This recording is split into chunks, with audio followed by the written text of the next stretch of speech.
welcome to the Son Season 7, Episode 43, where we watch Secret Chef, Season 1, Episode 1, and Alice in Wonderland, but so much scarier. I'm Chris Lorenz.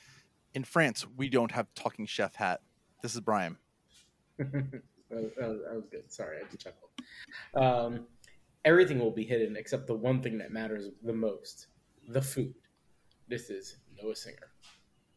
Hello, my name is Sheffy. That's both my quip and my name. Good job. There you go. Perfect combo. This is your first time listening. We watch a different reality show each week, figuring out if it's good or bad. And last week, we watched Downey's Dream Cars and Renovations. We had a poll on Twitter at Who Put This On, and it was voted a bottom third show, which they agree with me and not like everyone else. Proud of you, listeners. Happy to have you on our team. Yeah. So, Noah, what show did we watch this week? This week, 10 contestants are isolated in an underground kitchen labyrinth. Guided by an animated hat, the chefs are tasked to perform a series of cooking challenges. There are no judges, and the chefs must rate each other's dishes in blind taste tests. That is Secret Chef on Hulu. All right. Thank you, Noah. Yeah, so this is a cooking show. First and foremost, cooking show. Then it kind of has this whole circle component where everyone kind of has their own cooking pod, and they're cooking, but then you taste other people's food based on blind taste tests and you rate them. It's just kind of an interesting concept. I thought it was a great application of, you're right, it's totally circleoid. Oh yeah. For sure. It's but in the how circle, do we turn the circle into a cooking show? This is pretty close. The circle, the challenges are garbage and boring, whereas this is a very tangible challenge that everybody has opinions on the results. I thought it was great. Yeah. So the first challenge was make something with eggs, correct? Yep. Yes. Mm-hmm. And this was not a blinds challenge. Everybody knows. This was like a icebreaker challenge, really. Yeah, this is an introduction. Let the contestants meet each other, and so we can meet the contestants a little bit, kind of thing. And people made egg dishes. Some looked good, some looked better. Nothing looked terrible. At least they didn't make it seem like anything was terrible, which who knows what the hell that means, No, if anything, they really hammered in on the unoriginality of a lot of the contestants. Yeah. I mean, what can you do with eggs? What can't you do with eggs? Yeah. You can make ice cream. But so the trick here, you only had an hour. But it was an egg dish to feed 10 people. Yeah. So that's really important, right? Because if you think of one egg dish is going to be really different than feeding a family with eggs. Anyway, so of the 10 people, 4 people do shakshuka. There's a lot of repeated ideas, and none of them really stood out. Explain to me what shakshuka is. Yeah, it's imagine tomato sauce with eggs and cheese. So kind of like lasagna without the noodles, kind of. And they're kind of broiled in the tomato sauce in an iron pan.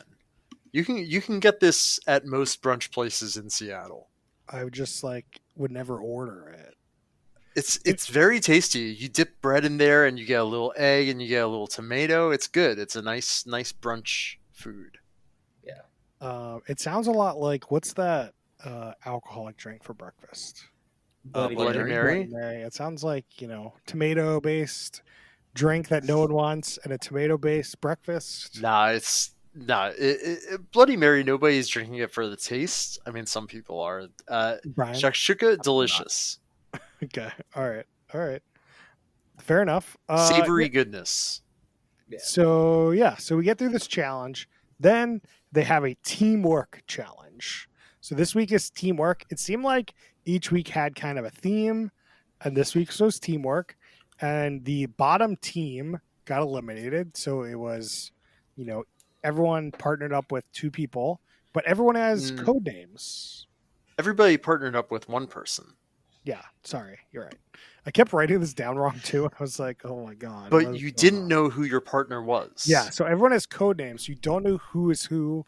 You don't know like who your partner is because you're in the circle pod of stuff. So what happens is they switch off every 15 minutes. So whoever starts goes 15 minutes, then somebody comes in for 15 minutes, then whoever starts comes back, then the other person comes back, and they plate the dish, and then everyone tastes the dish and rates it at the end. And the bottom scoring dish is eliminated. So, or they're both eliminated. And that's kind of the whole episode. Like, I doubt this is going to compete that much with renovations in terms of how fast we like go through an episode, but I don't know how much there really is to go through in this particular episode. There's some stuff. There's some details. Yeah. There's definitely more details in this, but But I love all the code names. The code names. Oh yeah. I only know bologna, blueberry, and donut. It's the only ones I wrote down. Oh, yeah. Dang, I wrote down for one of them. I cannot wait for Chris to try and say this. Oh, should you want me to read it? Yeah, hold on. Okay. Well, does it start with a C? Yeah. So the one notable person on the show, well, one of the notable people is Alexa. I'm sorry for Shelby? everyone's Alexa that went off. Couscous? Okay, you did it. Ooh. Why would you not? Why would you assume I don't know how to say couscous? I don't know. I thought you were like seeing it on the screen and not knowing like Chris, respectfully, you're a little white, I'm white. Doesn't mean I don't know what couscous is. but you're educated. Apparently. Yeah. You're making But I a lot mean, of assumptions over here. Couscous though is in the food universe of shakshuka. yeah. Okay, all I right. guess. It's not, it's not Spider-Man, right? Like, no. Couscous is more like Spider-Man. Shakshuka is more of like the Wasp. So there are some. I don't understand this reference. Let's go back to Alexandra drop the Indra. Oh, Enjoy. yeah. Sorry for everyone out there with an Amazon thing. She's a social media chef, and as I've said in many other cooking shows, is they always have some like schlub on the show to get people to watch it. And like social media, I think is a key thing, or celebrity, to come in and just like they're a terrible chef. They're not going to win. They're not even really going to compete. And they're going to be the first ones out. And shockingly, she is. The show made a really big thing about lumping chefs into 3 categories. You got your home chefs, you got your professional chefs, and then you got your social media chefs. Like, they're just home chefs that have an Instagram. Yeah, they can be popular for being good or bad. So it's just a real wild card. Yeah, they really tried to like make that big difference between like who's like the professional chef, the home chef, who's kind of in between. I mean, Go ahead. I kind of like that they talked about it because it's usually in the background of these shows is like, are these professional? Are they semi-professional? Are they home chefs? Like, sometimes I'll point out the home chefs, but like, it's not like when I talk about cooking shows, that's one of the things I always think about. It's like, what quality of chef is in this show? Like, is it a top chef or is it a nailed it? Which, slight tangent, the Nailed It host is once again nominated for an Emmy. Like, Wow. Yeah, because you're the only one who doesn't like it. I just like The only one. get new people involved in this. I feel like there's a constantly rotating set of people on TikTok. There's so many new reality shows. Can't you just like pick a new one? Oh, no. It doesn't matter. Anyway, so it's kind of sad because Alexa gets partnered with what's his name? Anthony. Anthony. Anthony. Chef Blueberry. Yeah, so he's like he's like an ex-chef that came on the show to get his chef passion back Chef with, Mojo back, you know? Or Yeah. to prove he still got it. and they get partnered up and they go home. And Anthony says something so cryptic at the end of the episode when he goes home. He's like, yeah, I'm kind of in this. I came in here to see if I should be a chef, and I didn't find it. So he didn't find the mojo, and he's gone. I He only guess had one episode. Like he couldn't get back his mojo on one episode. I don't know. Well, either Yeah, way, it- he was very disappointed. It was unclear if like this like gave a spark to go back in, or if this was like, yeah, I truly am done. Yeah, it's like that's what I said. It's kind of cryptic, It was, you know. it very was. I'm pretty sure he's not done with his life's work. No, everybody already called him out as like being a professional chef. Like, Yeah. he still had it. I mean, I that mean, the egg dish Who people cares? You know? It's like, look, I'm done, guys. Peace out. peace out, peace out. What else? What else? We got somebody named Poonam. You can yell Yeah. at me for that. No, that's about right. She made some South Indian inspired dish for her egg. Yep. But now she's stuck in a conundrum. So she can't make South Indian dishes, or people will assume it's her. Yeah, This she's is- only South Asian on the show. So this is an element of the show I don't like unless I do like it. Because what if you can fool people by making a like bad South Indian dish into thinking you're her and that she's bad at cooking or something? I don't know. Yeah, I feel like maybe there's some way you can game the system a little bit. I mean, the show needs to be more game theory going on Yeah. because, Mm. like, if you are the chef here, the optimal thing is to just don't taste any of them, rate them all ones, or like whatever the lowest score is, and move on. Like, you don't even need to do Yep. anything. I think it's ranked choice voting. Like something has to have more points. Yeah, You know what I'm saying? yeah. It was ranked. It wasn't points. Oh, it was ranking the dishes over there. Okay, all right. Yeah. Okay. That makes more sense. I was like, how is this rating thing working? And that makes perfect sense. Yeah. And then Do like, you remember? Sorry, actually, never mind. I also think like as the show goes on with a lot of these shows, the first episode, which I know we always do, it's the most vanilla. And like the later episodes, they always throw in twists, right? Like throughout it, which I have to imagine with the rating system, they're gonna throw it in. You know, it's like you're now gonna be partnered with the person you rated the lowest. You know, like something. Ooh. I do think this setup provides the most like ingenuity in terms of like making challenges. Like this whole like secret part, I think Yeah. is going to be really fun. Like today's challenge was pretty fun. Like I liked the idea. And like the Yeah. most exciting part was like when the other chef comes back and is like, what happened? What's going on here? And there was a section where like somebody's like I don't know, sauce was pink, and he was like, how the fuck is this pink? The answer is somebody had blended kimchi into parsnip mash or something, which is insane, but it apparently worked. Right. Yeah, they won, right? I think they won the episode Yeah. or something. Yep. They won. Yeah.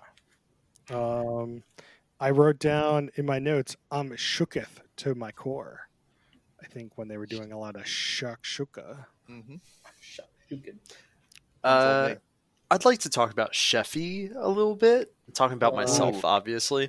Clippy? Yeah, so there's no host to the show except for this animated, like hamburger helper glove. No, it's like the hamburger Yeah. glove if it were a chef's hat and there were ratatouille underneath it.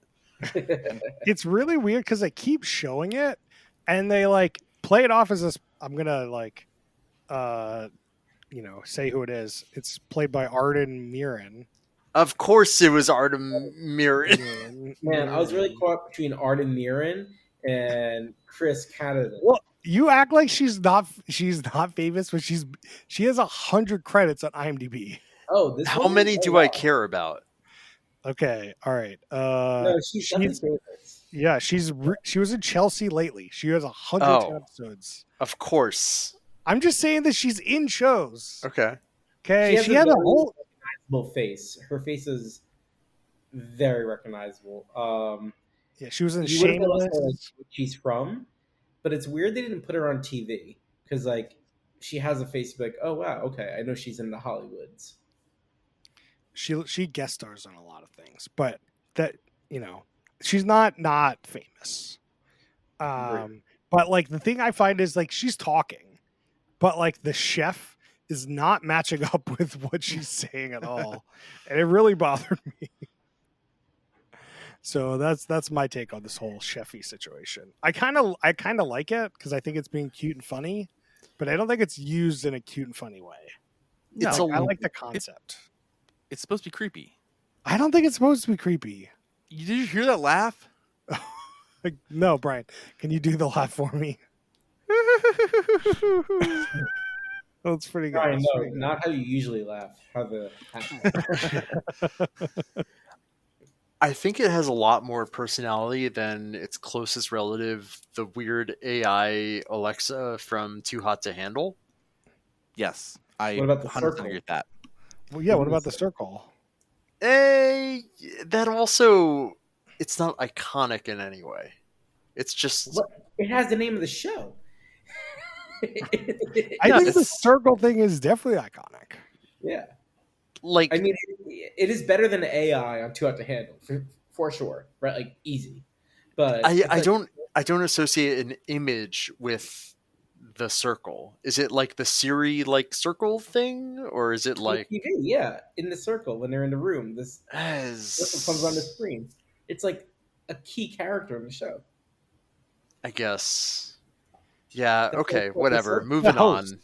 Along with the host of this show, which this is not the apex for the host of this show. Yeah. Where it seemed like there wasn't going to be a host for the show for a long time. Yeah. Because they were like, time to watch TV. And like, you Mm. know, that explains the next challenge or whatever. But then this weird catty thing was on the screen. And then like, that's the host, Anyone have any other minutia they need to talk about for this show? What do you get for winning? $100 million. Divide by Big thousands. show. Big show. $100,000. Yep. In a HelloFresh box. Yeah. Is that in It's really- HelloFresh gift cards? Yeah, they were definitely shilling for HelloFresh. They didn't really say what else you win, but they were like, you get HelloFresh if you win. Why would these professional or good chefs, the best in a group of 10, want fucking HelloFresh? I mean, it's free groceries, right? It was weird. Like they showed the HelloFresh box, but they really didn't make a huge deal about it. It was just kind of there. Yeah. I mean, it was advertising.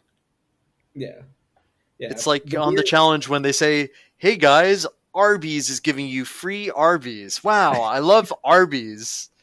And then everyone would go around saying how much they loved Arby's. I can't wait to win today's challenge so I can eat Arby's. When's They got last the time you guys meats. been at Arby's. Do you know why it's called Arby's?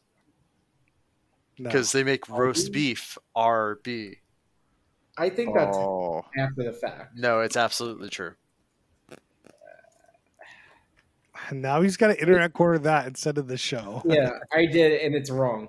It's wrong. I already done. I don't give a shit. I don't give a shit if it's apocryphal. Already done. It's named based off the founders, who are the Raffle brothers. Often mistaken. That's- for- That's even worse. All right. They don't So- even show Arby's on the challenge. They show another fast food chain that I don't want to give free advertising to. Okay, so this show was produced by Major Domo Media. Okay. They've done Secret Chef, obviously, Drag Me to Dinner, Okay. Chefs versus Wild, Best in Dough, The Next Thing You Eat. Well, you're not telling the real story behind Major Domo. Oh. Major Dough. I mean, Yeah. they definitely have a theme. Yeah, I'm just saying Yeah. that's what they've made. So Major Domo is the media company for David Chang. David Chang, Oh. founder of Momofuku, and it's part of the Momofuku empire. No, Wow. It's not interesting. even the apex in that empire. I don't really see that in the IMDb Pro app. So It's I trust It- Noah. it is owned by him. So Momofuku. no, I believe you. I'm just saying Yeah. that this is where I'm getting the information. No, totally. So, but I'm just gonna give you a little background on like, so Momofuku obviously is a meaningful restaurant chain, but they've kind of branched out. Not only in that, but obviously they sell stuff in grocery stores now. They had a magazine for a while, and then David Chang started doing TV like on Netflix, and then they kind of spun up the production company just to then do all these other offshoots. Most of it's like David Chang Yeah. focused, right? Because he's a creator So- celebrity. Did they do Ugly Delicious, or did that predate this? No. Okay. It unclear though if they had. I'd have to look if they had a producer credit on the first round, or that like this kind of split up after and it became the part of the production. Sure. All right.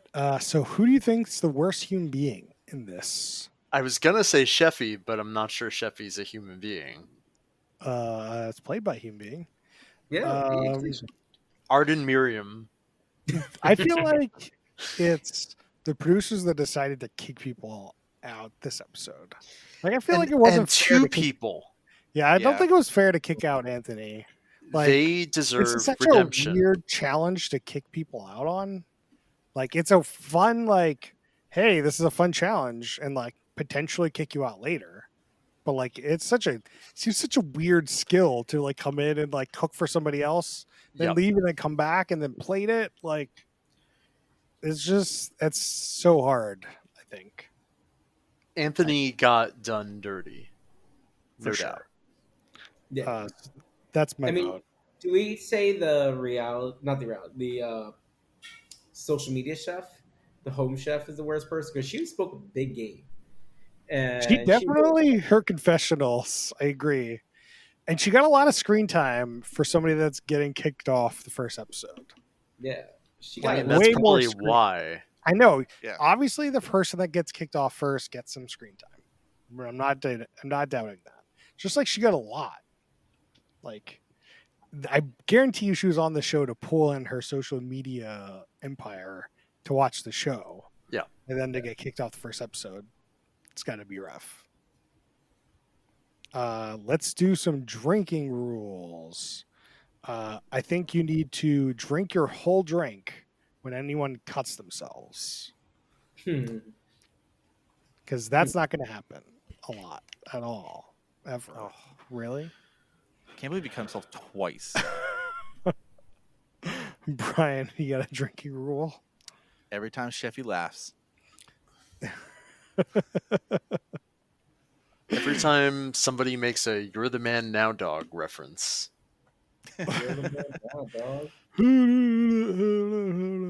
Noah, you got a drinking rule? Yeah. Every time they use a spice you're not familiar with, take a drink. What did they use? I'm not sure, but not everyone's familiar with cooking. Okay. Drink while the dot matrix printer is printing. We haven't talked about the printer. Well, hold on. You gotta have some real drinking rules here. These are real drinking rules.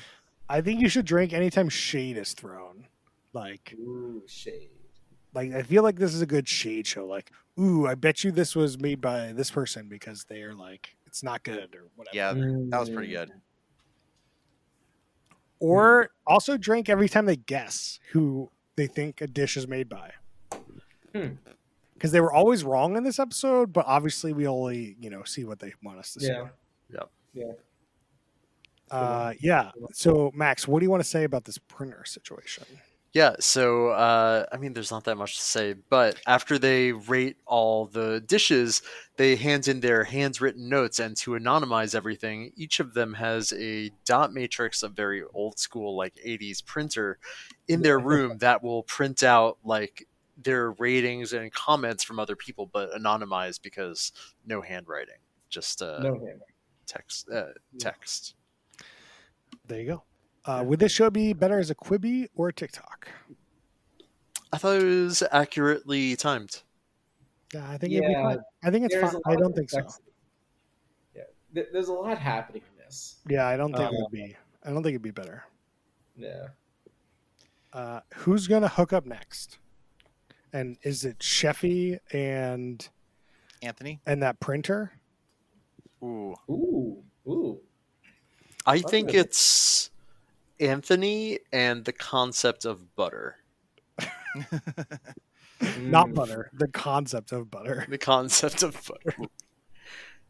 Okay. Whoever hooks up next, though, Sheffy is going to be involved. It might be a threesome. Yeah. Ooh, I like that move. You got to change positions. All right. What do you love about this show? And you know what I love about this show? Sheffy. Noah, what do you love about this show? I do like the chefs trying to complete each other's dishes. There is something pretty fun about that. And at least in this episode, there was really some interesting thinking that I would not have expected that happened with the dish. And so continuing to see that play out could be pretty cool. Max, what do you love about the show? So I want to just ignore for a second that it's bullshit that the professional French chef went home, because my hope is that they only do that setup this episode. But otherwise, this show feels refreshingly egalitarian. There is no social game. You just do your job well, and everybody rates each other, and that speaks to me. Brian, what do you love about the show? I like that it introduced a mole-like aspect to it. Like it really had aspects of Rat in the Kitchen for me. Hulu, don't cancel this. That was TBS. I mean, cancel it. Just don't take it off the internet. Oh yeah. Cancel it. Just leave it on though. Yeah. I mean, I think the challenge was refreshing. Like, I think it was like an interesting challenge, and I think it's interesting to have these cooking pods. I think that's a great idea, and if you keep watching, hopefully the challenges stay just as interesting as this one. All right, so we do a rating system. We do top, middle, bottom, third, compared to other reality shows. Brian, what do you got for me? This is tough. I'm really close to putting in the top, but I think I got to go top of the middle. I think it was refreshingly engaging, and I'm all in on the deception. Max, what do you got for me? Top third, middle of the top. This show really worked for me. Even though it's bullshit that guy got sent home. That's why it's not top of the top. Noah Singer, what do you got for me? So I think this could be a top show, but the first episode I felt dragged just a little bit. I would have liked it to move just a slight bit faster. Like the part where they're like going back and forth, I thought that could be tightened a little bit. And so I'm caught in between if this is going to be a little bit more of the reality like schlock or something that goes above the cut. So I'm putting in the middle, but top of the middle. And if I do get to watch more, maybe it bumps to the top. I'll check it in a few weeks. I'm going to put this in the middle third because I do not like cooking shows. I don't like them. I don't like them with green eggs. I don't like them, with whatever that thing is. Mainly, I don't like. You don't get to taste it. I don't know what things taste like. What am I watching? Like, I just like doesn't do anything for me. It's like negative. Doesn't do it. But I do like the challenge ingenuity of the show. It's certainly one of the better cooking shows I've seen. Like, I can watch it, and like, if they would give me like the rankings somewhere, then I could actually feel like, oh, that one was a good dish or that wasn't. Like, I feel like there's actually like, real reasoning behind people going home, to Max's point, which is like not how these cooking shows normally work out. It's just like a judge is like, that's too dry. And I'm like, okay, thanks for that. Like, there's no real rhyme or reason why somebody goes home. So at least now, like, there's a consensus amongst like everyone that feels like you go home. So I'm going to put in the middle for that. Yeah. And tell us what you thought about the show on Twitter at Who Put This On. So next week, we're going to be watching a show that we're very excited about. Very excited about. Deep Fake Love on Netflix. Season 1, Episode 1. And we're going to introduce a new segment that we're going to do we'll try to do every week. We'll see. Hmm. What do you think your rating of this show is going to be?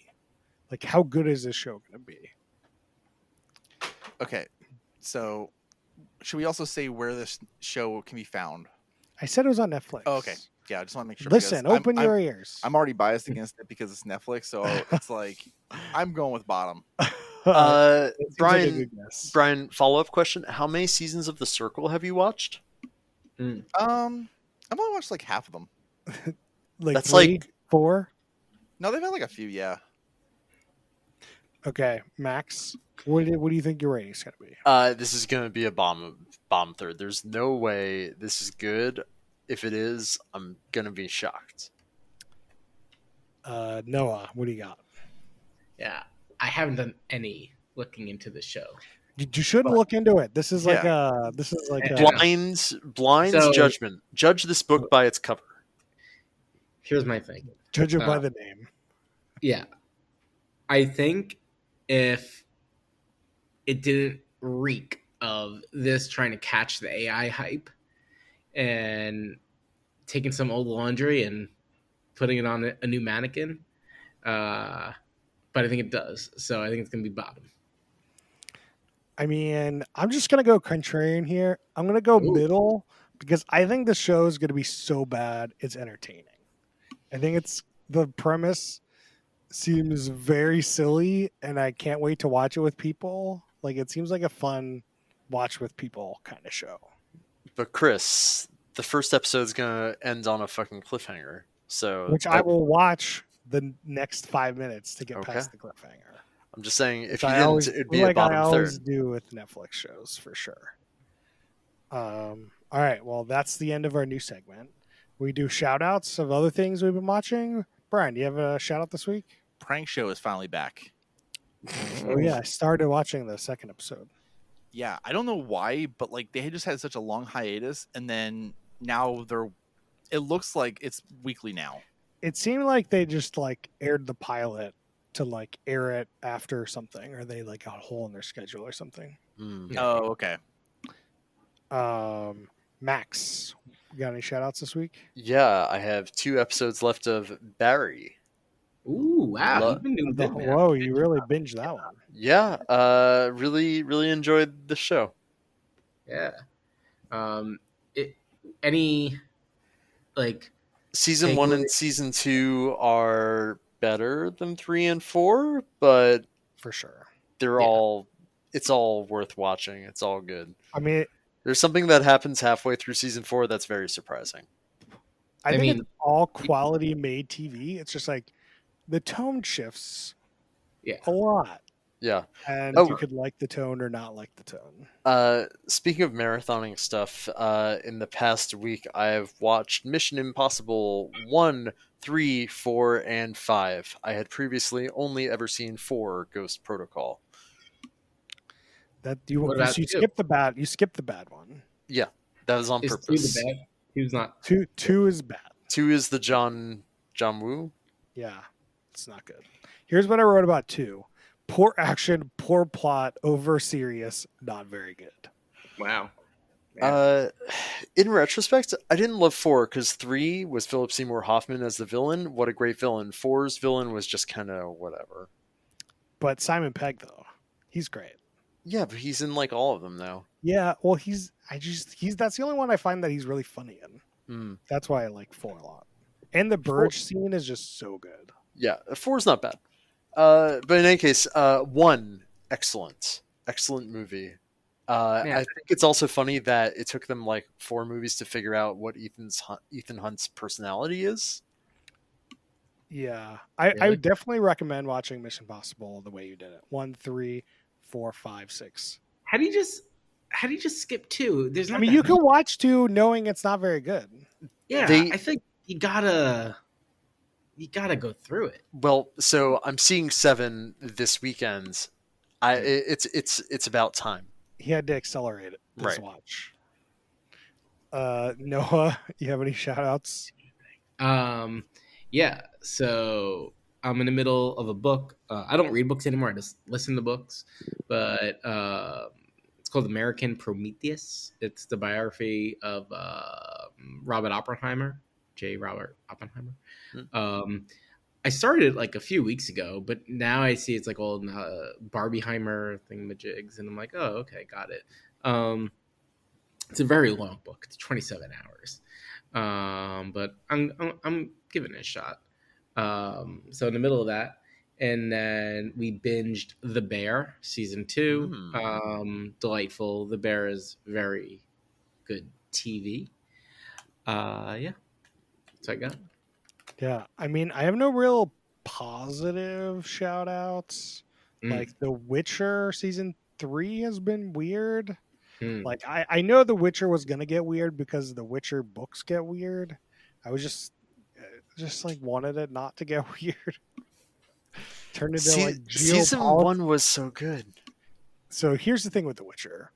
There's like 2 to 3 books that are just straight up short stories. Yep. Where Geralt goes out, hunts monsters. They're phenomenal. There's what season 1 is based off of, and part of season 2. I know. So good. And then the series stuff happens. Then the series starts, and it becomes this weird geopolitics game. And like Geralt is he's not the major character. So like he's also not a major character. And he is a major character in the show, but like other people become major characters. They're like, why are we focusing on these people? You know? And hopefully it kind of ends up being better than the books, because I think the books just kind of meander and they're not translated very well. I don't know if the original Polish version is good. That's all. But I don't know if it's not worth watching. I enjoyed episode 1 and episode 2, but knowing that they were making these like weird geopolitical changes to the show, and also that Geralt is just gone in season 4. Or replaced. Oh, he'll be replaced in season 4. Yeah, which is crazy. Yeah, that is. I wish they would do that more. Like I saw Indiana Jones and the Dial of Destiny. It was fine, but like, if they had just made a new Indiana Jones and recast Indiana Jones, probably would have been a better movie. Like I don't want to see an 85-year-old. Disney is scarred by Solo. Solo was also fine. If you kept Solo, I would have. Solo was fine. Like, but I don't need to see a de-aged 85-year-old on the top of a train. I'm gonna ruin watching the scene, but can we like talk about train physics for a second? If you're on the top of a train, there's wind coming at you. Yeah. You can't just run like a normal human being. You can't just jump like a normal. You're on the top of a train. What if the train's only going like 20 miles per hour? It's still 20 mile per hour winds. I can run through those. You just Chris. You have to Naruto run. That's the most aerodynamic run. You certainly can't be 85. All right. Well, that's it for us this week. Tell us what you thought about this show on Twitter at whobuthesong. You can find us on facebook.com/whobuthesong. Email us questions and suggestions at whobuthesong@gmail.com. See you guys next time.